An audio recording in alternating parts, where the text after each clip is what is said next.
Então, a qualquer momento, esse julgamento é retomado e a gente segue ao vivo para lá. Enquanto isso, vamos conversar agora com o advogado criminalista, professor de Direito Penal da URJ, Davi Tangerino.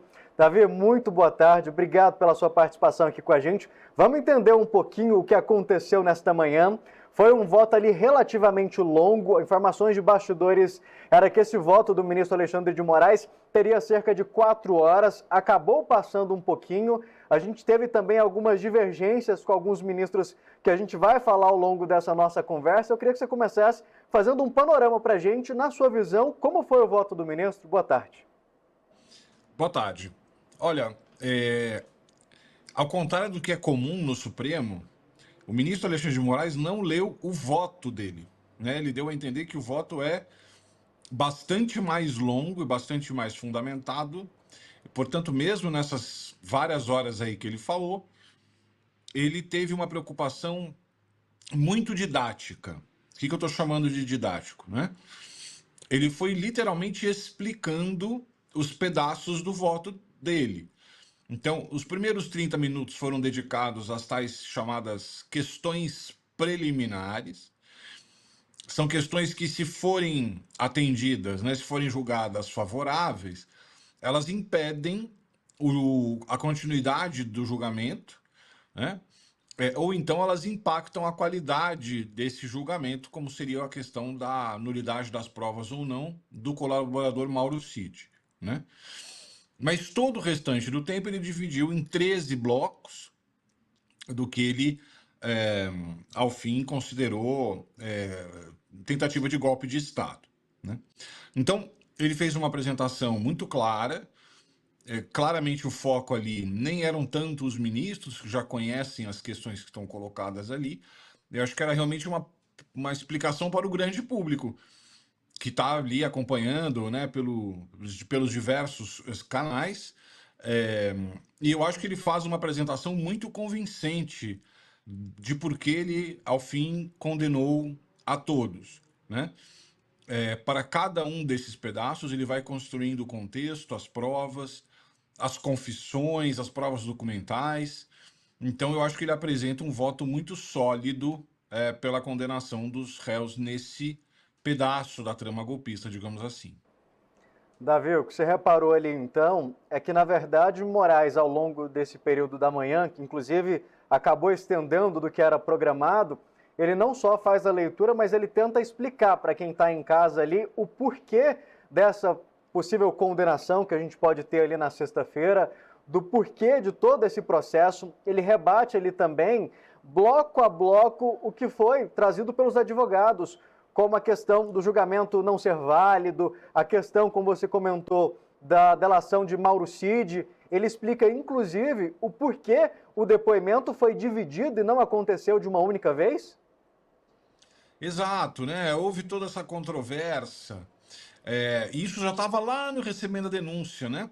Talvez as pessoas se lembrem que o ministro Luiz Fux falou 9 colaborações quer dizer nenhuma colaboração, né? Então, o que o ministro Alexandre de Moraes quis ressaltar aqui? Isso é muito comum, sabe, no processo de colaboração, Michael, quando o sujeito vai lá e fala, olha, eu tenho crimes aqui que eu cometi, que eu quero confessar, eu vou entregar as provas e os outros autores, né? E aí o Ministério Público fala, tá, são quantos crimes, quantos fatos? Ah, 10, perfeitamente. Como é que a gente operacionaliza isso na prática, os advogados, inclusive? Nós fazemos 10 relatos com as provas de cada um desses relatos. Por que é feito assim? Ora, porque nem todos esses casos serão julgados pelo mesmo juiz, por exemplo, né?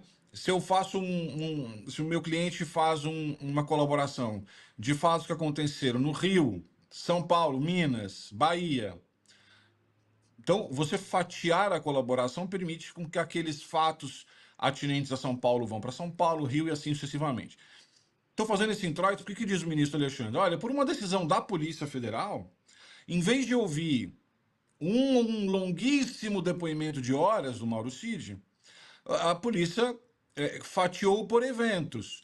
joia, cartão de vacinação, tentativa de golpe, punhal verde e amarelo, sei lá eu, né?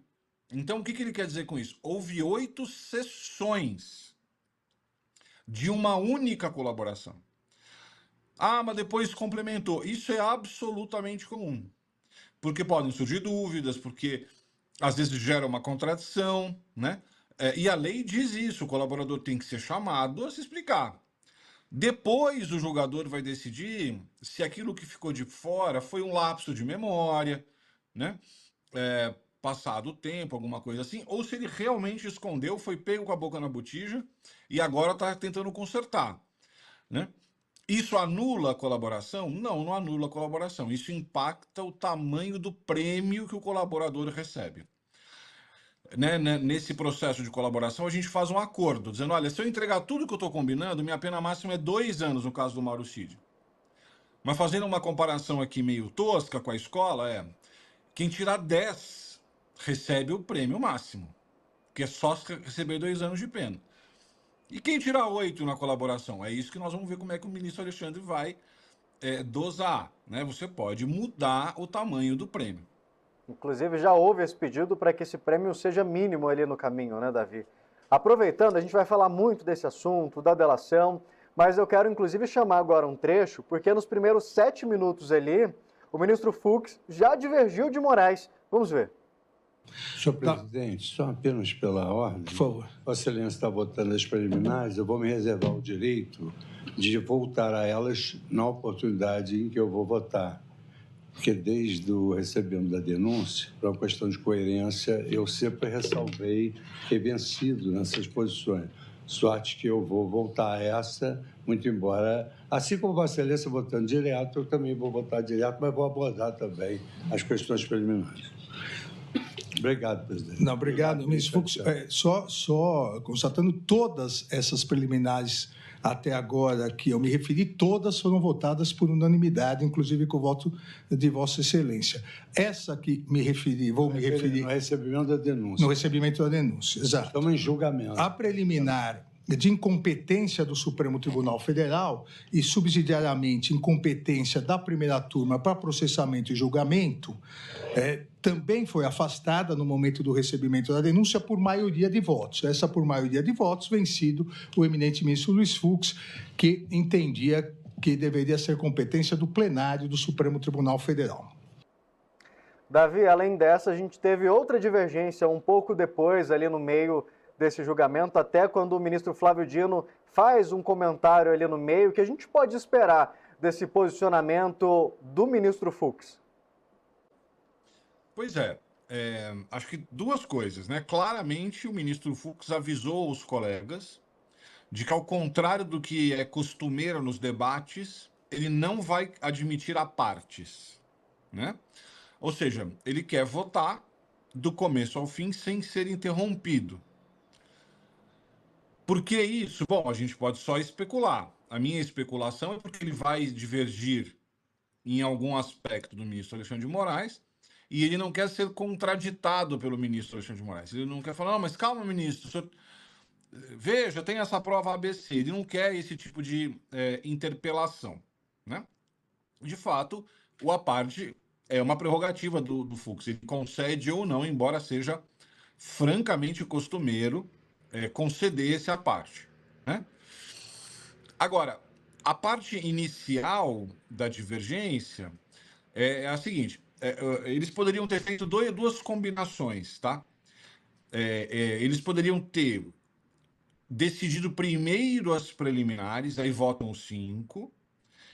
Se nenhuma delas for acolhida, ou seja, então nós vamos apreciar o mérito, passa-se ao mérito. Fizeram um arranjo diferente.